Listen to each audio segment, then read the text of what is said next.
century ago, a promise and a handshake was as good as a legally binding agreement. Nothing was stronger than saying, "You have my word."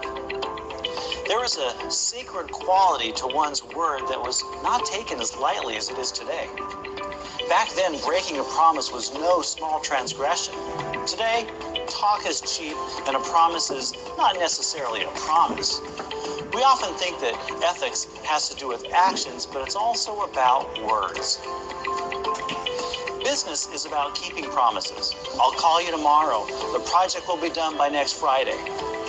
They are personal assurances that you will do something, and it is backed up by your word and your trustworthiness. A promise is only as credible as the person giving it. In a busy workday, you might make dozens of promises, from the trivial to the critical. In the hustle and bustle of a jam-packed day, some promises are kept and others are let go. But hold on, you don't get off that easy. Saying that you'll call someone back and not doing it has an ethical dimension to it. Falsely assuring a customer that a product will be there by Thursday is wrong. Saying one thing and doing another is lying. For those who have a full schedule and a phone that never stops ringing, making false promises may not seem like lying, but rather goal setting or making a good effort. Make no mistake, this is not an ethical way to communicate and will come back to bite in the future. The bottom line is this: you need to have the highest ethical regard for honest communication in the workplace.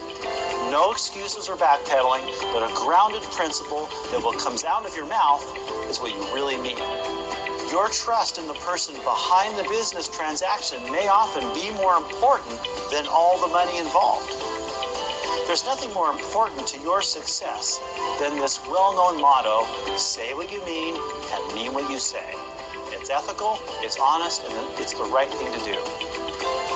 If you've made a promise that didn't pan out, you may ask yourself, how did I get myself into this mess and what can I do to get out of it? First, if you've made a habit of telling people what they want to hear, you need to break it. It's not realistic and it will get you in trouble.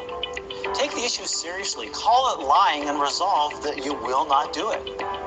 Like any other bad habit, it may be hard to break, so post reminders about what you will say around your desk. Write down your goals or do something to remind yourself every day.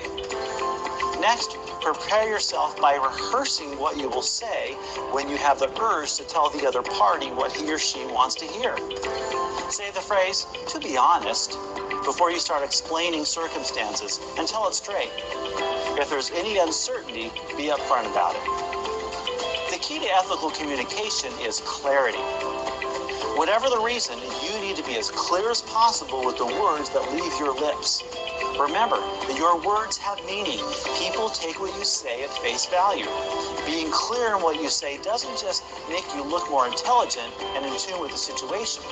By laying the cards on the table, you have protected yourself in the future as well. When it comes to the aftermath of a failed promise, honesty works best every time it's tried.